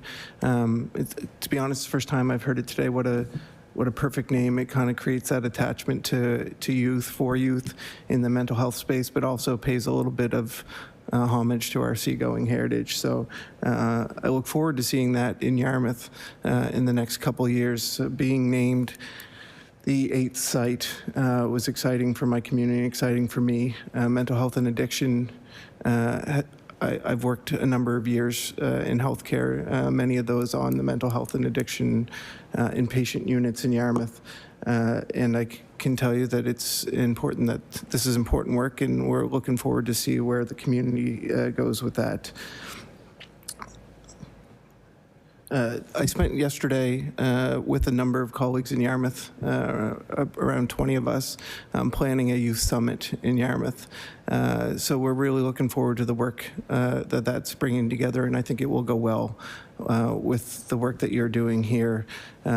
Specifically, my role is to create some time where we are going to let youth experience what it's like to take part in governance and kind of switch roles, where we'll help provide them some information, and then we're going to put them on the spot to see what's important to them and how they see the work moving forward. So that's something that will be new for me, and I'm looking forward to working with the youth in Yarmouth. Something that you said, it's important to be seen and heard, and in a timely manner. That work, that couldn't be more accurate for the way the world is today. And I'm happy to hear that that's the model that's how you're moving the work forward. I only have 4 seconds, so I think we're going to wait for the next round to ask some questions, but thanks again for being here today. Order. Okay, so we're going to do 7 minutes, or, okay, just double checking. So 7 minutes, MLA Wilson. Thank you again for coming. I was excited when I came here to learn more about the integrated youth services. It reminds me of the shared care model we used to use at the North End Community Health Centre. However, being honest, my anxiety has risen. Listen to your first line point of experience. What I heard, and correct me if I'm wrong, is that it's going to take probably 4 years to have the sites fully up and serviced. The wait time in rural areas is only meeting the target 60% of the time. At the same time, we heard about the increase in anxiety and homelessness. So it doesn't paint a pretty picture today. And I think of the parents that I have worked with and have seen recently in Emerge, that a day with a teenager our family in crisis is the longest day of their year, of their life. So things are changing. Again, my anxiety is that there's still a big gap out there in our province, particularly in rural Nova Scotia. And you highlight that access to care really differs depending on your postal code. So trying to be an optimist, while these targets are moving, to relieve the anxiety of those parents that may be listening today, what do you need from government to make a difference today, next week, as your site grows? Big question, but I think parents can't have delayed hopings and hope that good things are going to come when they're experiencing such stress and their individuals today. What do you need in that vacuum we have today? Ms. Grant-Walsh, first one to move. We need Ms. help. So really, I think continued sustainability, investing in the sustainability of this project long-term is very important. But I also think that investment in community organizations that are doing grassroots work. Some, are funded in different models from different departments. And if they're not able to do the work, it makes it more difficult over that long term. But one thing I can say for example, our site is yet to have opened. But having said that, one of the things with this process that has brought our community together more so, that community organizations are now working together more, and we have, for example, our project manager, she's been working tirelessly in communicating with some of the organizations as to what can we do to work together now until that site is open. So I think we're now offering more support and more programming and so on, and hopefully that will continue down the road. But I would recommend that the government continue their financial investment, and we're always open for more. Thank you. Anyone else? Ms. Clarke? You look like you want to. No? Okay. All right, MLA Wilson. IWK, what do you need? Okay, Ms. Brennan. Thank you for the question. And as you're talking about that, I'm thinking a couple of things. Is not everyone needs to come into the formal system of care. And right now, I think we need to make sure that our broader community understands service in a continuum, so that they're not thinking that only treatment can happen in our formal system of care. So I think education and literacy about early intervention and matching treatments early on. So I think support in those key messages in your sphere of influence would be really, really important, because we have to train and understand the system in the same way. And so I think that would be a really key piece of what we need, and continued ongoing financial support to do what we do and work on these models in collaboration, because the future is about coordination and collaboration in a system of mental health and addictions care, of which IWK is only one aspect of it. There's a huge aspect within community and ongoing partnerships with not only youth-serving organizations, but our education system as well. So those opportunities to invest more in those collaborative models. Okay. MLA Wilson. The reason I ask, it's real for me. I remember working in a rural site in June and saw a 17-year-old who left school during COVID and had rarely left the house in the last 2 years, only came to emerge because of an acute inflammatory process. And I spoke to mom, said and the mom just was at a loss and almost resigned to the fact that this is the best they could do. And I'm sure you'd all agree, it's not the best we could do. I did hear to my colleague. Okay, MLA Hanson. Thank you, Mr. Chair. Listening today, I'm always very impressed that we are putting our youth first and foremost, because we know that, for a long time they've been left in the wind. I mean, not that we haven't tried our best, but, I'm so grateful to be the MLA of Halifax Needham, because the north end of Halifax has been doing this for years, and we are continuing to do that work. And I know that other communities are doing so as well in their own way. And so I was glad to hear, those wonderful collaborations, the community conversations, and the things that are necessary. So this is going to be for the YMCA of Halifax, and I will be able to, you can answer the question after the time is up, because I know my colleague will give me the time. But the Halifax North End Hub has opened up last week, and I would like for you to talk about how you're making sure the services are relevant and culturally competent to the community in which you serve. I know that we mentioned, welcoming space. I know that I'm in the Y every other day, and so I understand, the dynamics of the community space and the people that work there.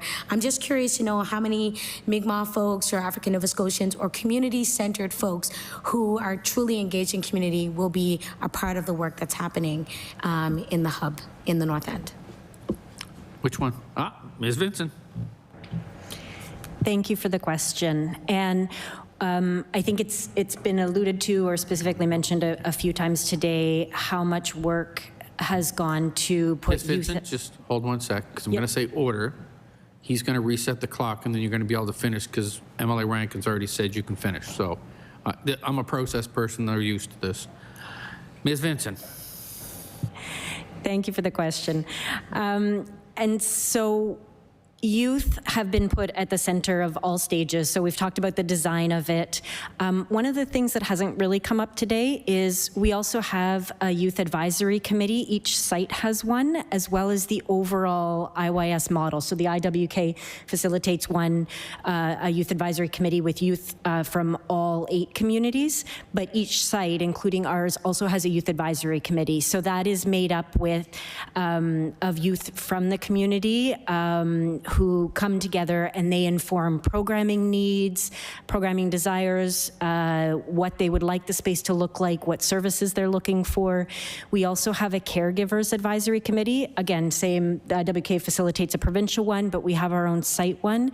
So caregivers, parents, and other invested members of the community sit on that and help to inform the activities, the programming, and even just the feel of the space. So all of that is very community informed and community driven.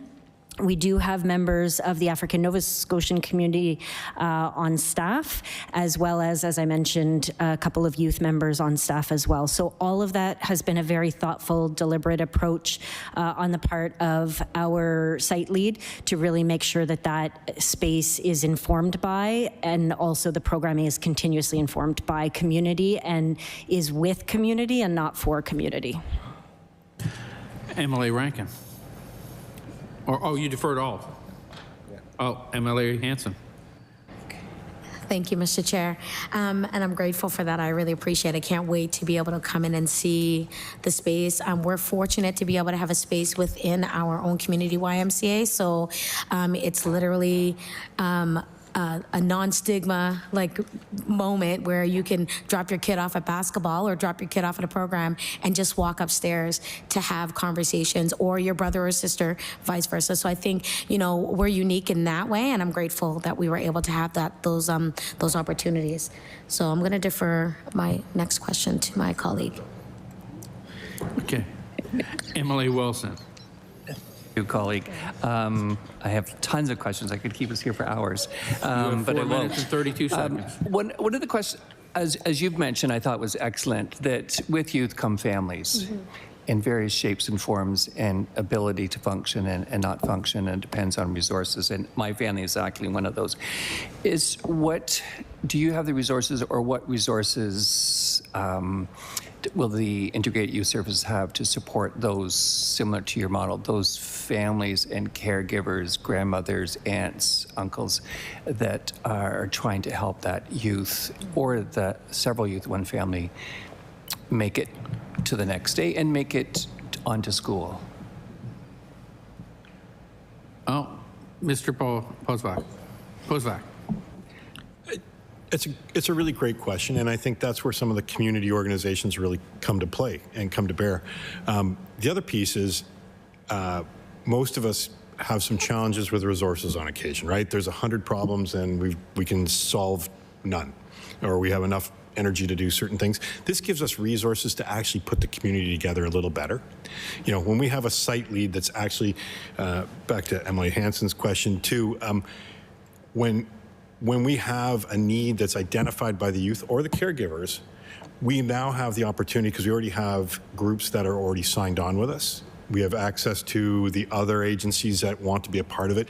And so we actually we can drive some of that solution, and that becomes community-based. And so if it's a real need for parent groups, we've got the spaces, and we've got someone who's going to go and start to coordinate some of that work, and we don't have to wait for a volunteer to appear from out of nowhere to start that process. So we can facilitate a little bit more beyond just that one path for that one youth. So I think that's a real advantage to these centers.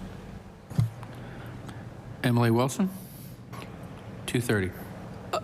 Is there anything else that, like in rural or in the IWK, that's in the process, either now or long term, to help support families of youth who will use these services? Ms. Brennan. Thank you for the question. I think this is where we bring our partners of Opportunities in Social Development, who have made a commitment with their new continuum of service on prevention and promotion to actually partner up to provide those services earlier on for families. So it gives us an opportunity to access those particular services and funding at places that it might not ordinarily have an opportunity to. So I think that certainly would be additional services. We've invested in roles that focus on the family and caregiving system that actually can provide that direct support as well. In addition to that, we have supports and services within mental health and addictions that would partner up and provide that specialized support or care to the caregiving system as needed.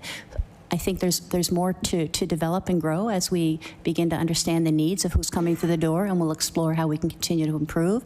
But I see the future in that as understanding the needs of those coming through the door, partnering with our service providers who are doing this work, and looking for opportunities to invest more in those needs that we're understanding families have. Emily Wilson.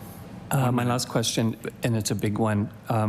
What does success look like, and how will you know when you get there? Which really speaks to evaluation in terms of what benchmarks are you using and how are you measuring your success? I'm sure, is there standardized for all the units, or are you taking in some regional differences? And tell me about the evaluation process.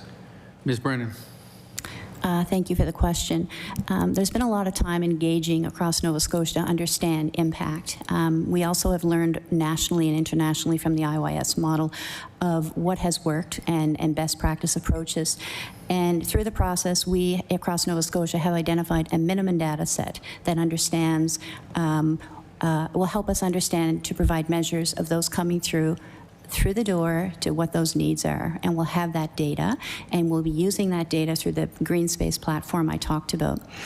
As we pull that data, we'll be able to do a couple of things. We will be able to understand what... Order. Sorry.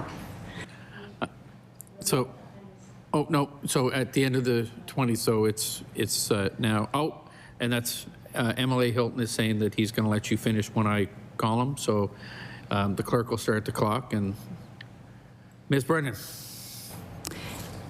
The platform will allow Nova Scotians to understand what's happening to youth across Nova Scotia. Whether you're in Sydney or in Yarmouth, you'll be able to see in the same way, understand those needs in the same way, and to use that data. Part of our outcome measurement also looks at the goals that the youth have. So we have evidence-based measures to understand those goals. We'll have that data. And so through multiple data sources in real time, we'll be able to understand impact. We'll be able to understand how we're performing from Nova Scotia across the Maritimes and nationally to understand impact. And success, I think as a system, if we can reverse the system to be upstream and to flow, and for youth and families to have the right care at the right time by the right care provider, and that's universally understood, that would be success. Thank you. MLA Hilton. Thank you again. Really excited by what I'm hearing here today, and talking about the continued investment and continuing to put youth first. Those are the things that I'm taking away from that today, and I think those are the things that our government is doing. I've heard just in my community recently, I became part of the Youth Wellbeing Network, talked about the youth summit that's coming. You've mentioned the Youth Advisory Committee in the Anchored Youth services. So there's so much going on and so much to be optimistic about with our youth. Just one quick question and I'll pass it over to my colleague. Nova Scotia has been trying some innovative initiatives in healthcare. How is the integrated youth services informed by best practice? I know you touched on that, but maybe you could share a little bit more. Ms. Brennan? Thank you for the question. The opportunity is that this has been in operation for well over 10 years and 15 years. So in BC, we have Foundry. In Ireland, we have Jigsaw. In Ontario, we have wellness hubs. We can learn from those services that have evaluated and have lots of data to help us understand that the evidence and the impact that these sites, made. I've mentioned we have a minimum data set, and we're part of research studies to actually make sure we're accountable till we understand both from an economic point of view as well as an impact to know, are the youth getting better? Are the services effective? Those are some key questions that we have built into an evaluation plan to understand effectiveness and impact across Nova Scotia.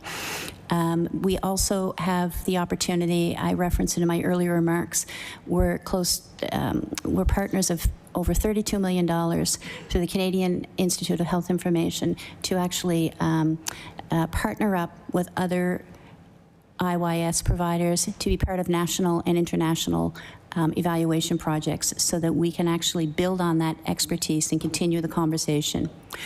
As you heard today, we also have the qualitative and experience of our lead providers that are providing the services of our youth in our community. So building on that knowledge and helping to understand the impact will be part of that evaluation as well. MLA Stelvo. Thank you all. I just want to echo what my colleague said earlier. Great response to the questions. We've certainly learned a lot, and there's no more dedicated people than you folks on these issues. So I just want to say thank you.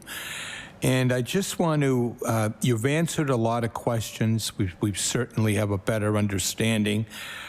And I'll put this question to the individual that I met outside in the parking lot coming in here, Ms. Clarke, I believe. We've opened up the new location in Amherst. I'm just curious, it's always been my expectation in my past life when we launched a new product in the market, you always want to learn from that and say to yourself, what have we done good? What have we done awful? And when we launch it in another market, how can we be better? So I guess the question is, what have we learned good and bad so that when we open up the new site in my colleague's area of Yarmouth, it's executed a lot better than what we did in Amherst? Thank you. Mrs. Clarke. Thank you for the question. I think that, as I had said in my opening remarks, going first was very exciting, but it definitely had a host of challenges because going first, you don't know what you don't know. And so opening the doors, we saw a flurry of activity, obviously, 400 folks through the doors since we've opened. And so understanding how do we design this to make sure that youth are actually, it's a fun, cool place to be, make no mistake. It's amazing. But how do we make sure that it's actually serving the youth and doing what it needs to do? And I think one of the incredible benefits from this, or that I hope from this, is that all of my colleagues at the 7 other sites will be able to exactly benefit from what we now know.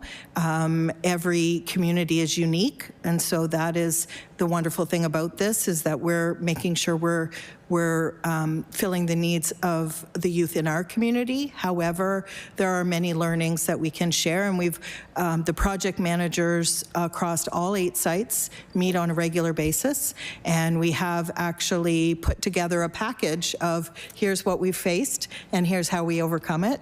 I can't share them all with you because I think we definitely would be out of time, because there has been numerous things, everything from intake process to program delivery, to the types of programs, to separating the ages, because 12 to 25 it's a massive.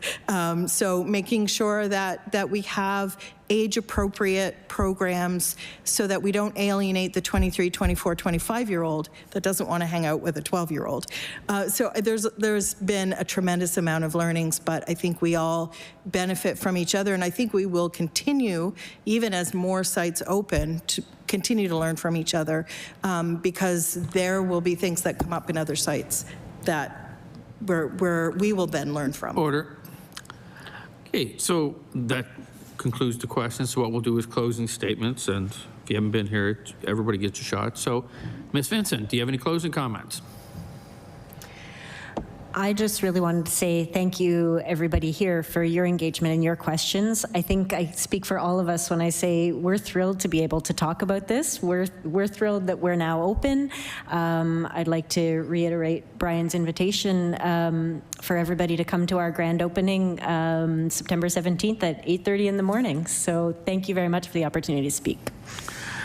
Okay, thank you. Mr. Posavad. Thank you. Yeah, no, I'll, with Julianne, come see us on the 17th and see what it's all about. Thank you. Mrs. Clarke.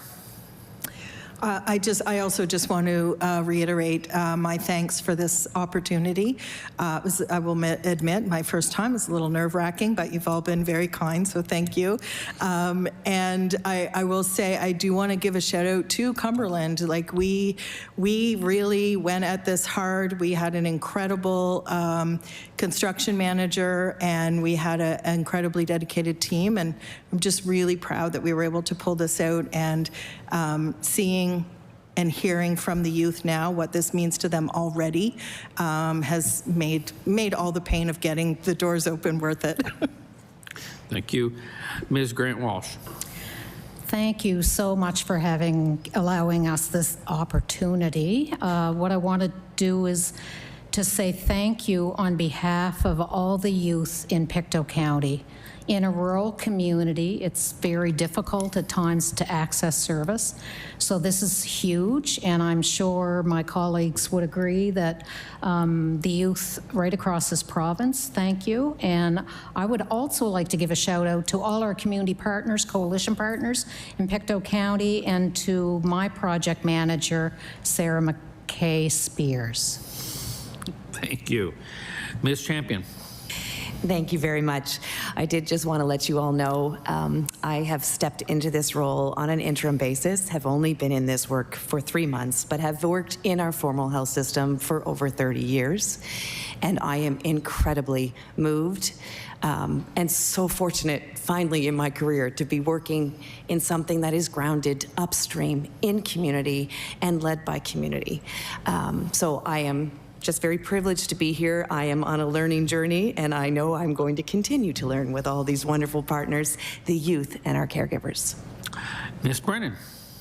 I'd also like to thank you all for your thoughtfulness and genuine interest in the model. And I would also, within my career of being in mental health and addictions for over 30 years, it has always been about partnership, connection, and coordination of care within that system, and this is a real opportunity. And I would be remiss if I didn't talk about the amazing leaders and the lead agencies that we have that are leading this initiative right across the province. So thank you, and a kudos to all of them. Thank you. Thank you. And this is my part to say thank you for coming and thank you for what you're doing. I have treasury board, so I don't think I'll make it. I'm sorry. But if they cancel it, I'll be there. So your part is over. What I'm going to do is recess for 3 minutes for you to get out, and then we'll come back. So we're in recess for 3 minutes.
Order.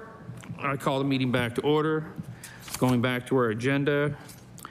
There's a letter that's been received by Kim White. Is there any discussion on this letter? MLA Wilson? Yes, we think the letter highlights a number of issues and feel strongly we'd like to introduce a motion to the committee for its consideration. Does that make sense? Is it, so the motion that was shared is in response to this letter? Hopefully talking, we've got the same motion. I don't know. There was a motion that came in after the meeting has started that's been distributed to all the members, if that's the motion you're talking about. I didn't realize it was part of it, so I have it listed under additional business. So I guess if you have a motion regarding this, I guess I'll let you read your motion. MLA Wilson.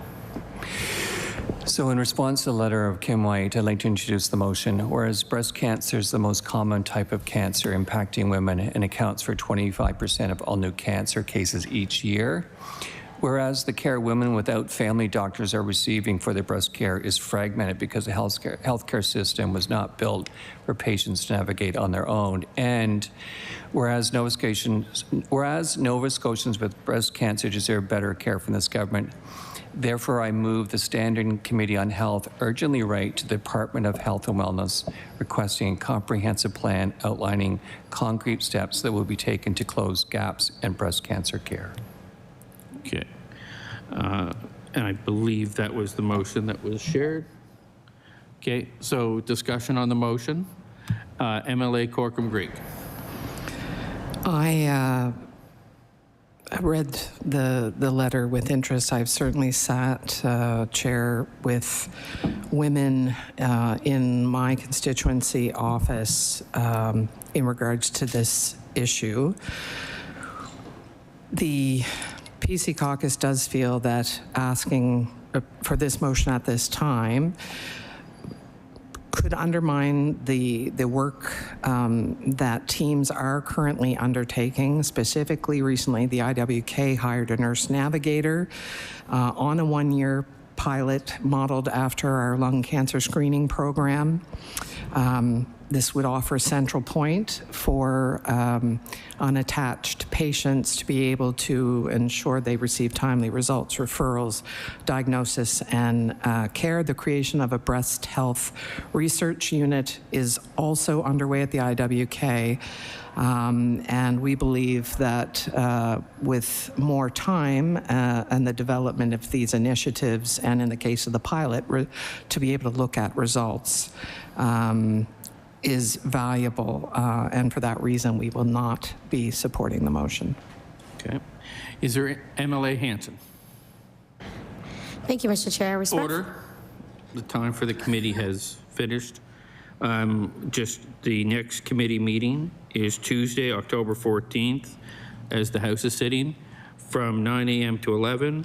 The topic agenda is agenda setting, and there are no witnesses scheduled. This meeting is adjourned.